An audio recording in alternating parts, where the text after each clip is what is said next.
बार school के सभी शिक्षकों का मैं आभार व्यक्त करता हूं।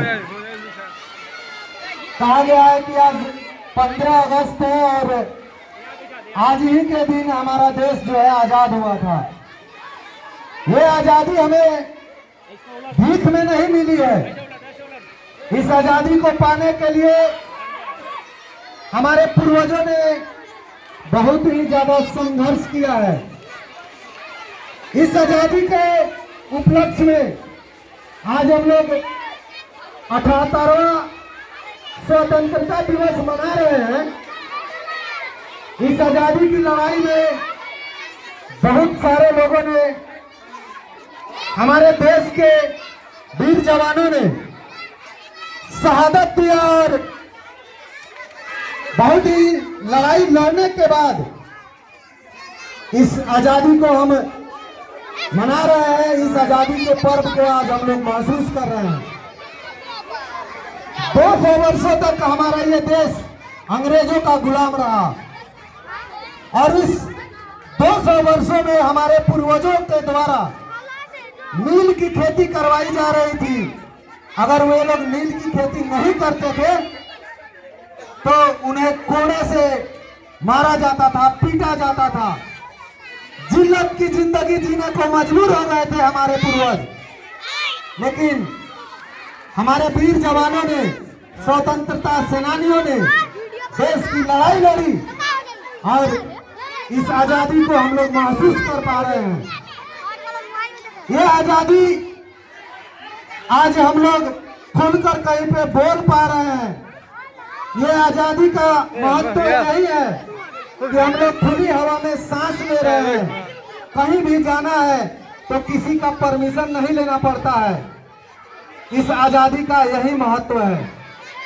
अगर आप उस गुलामी को याद कीजिएगा तो आपके रोंगटे खड़े हो जाएंगे।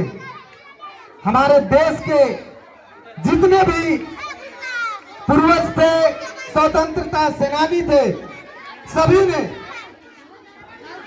एक लड़ाई लड़ा। महात्मा गांधी हमारे बिहार में जब आए तो उनका नाम सिर्फ मोहनदास था, लेकिन हमारे देश, हमारे बिहार, हमारे राज्य ने उन्हें महात्मा बना दिया।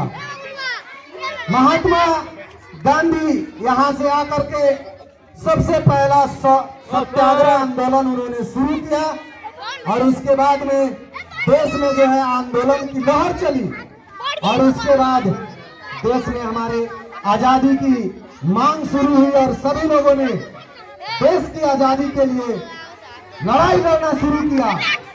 भगत सिंह, सुखदेव, ये सभी लोगों ने हमारे देश के लिए हंसते हंसते फांसी पर चढ़ गए। वो इसलिए फांसी पर चढ़े कि हमारे देश में जितने भी लोग आने वाले, जो भी हमारा जनरेशन है, वो इस आजादी को बरकरार रखेंगे और इस देश को सोना की चिड़िया जिस तरह से कहा जाता था उस तरह से बना करके रखेंगे। हमारे देश में, भारत में, जब यह देश हमारा ऋषि मुनियों के हाथ में था, पढ़े लिखे ऋषि मुनि जो थे उन लोगों के हाथ में जब ये हमारा देश था, उस वक्त ये सोना का चिड़िया कहलाता था। लेकिन आज के समय में कुछ चंद दलाल लोगों के हाथ में ये देश चला गया है, कुछ अनपढ़ लोगों के हाथ में ये देश चला गया है। इसलिए हमारे देश में आए दिन कुछ ना कुछ ऐसा हो रहा है जिससे हमें कहीं ना कहीं शर्मिंदगी महसूस होती है। लेकिन हम ये आने वाले जनरेशन, जो भी ये बच्चे नन्हे मुन्ने हैं, आने वाले ये हमारे देश के भविष्य है। यही इसी में के बैठा हुआ बच्चा आईएएस बनेगा, कलेक्टर बनेगा, डीएम बनेगा, कोई जाकर के जज बनेगा और कोई हमारी देश की रक्षा करने के लिए हमारे सीमा पे तैनात होगा। तो आप सभी को हम यही कहेंगे कि देश के प्रति आप लोग अपना एक स्वाभिमान रखिए, आन रखिए और देश के लिए आप लोग सदा तैयार रहिए।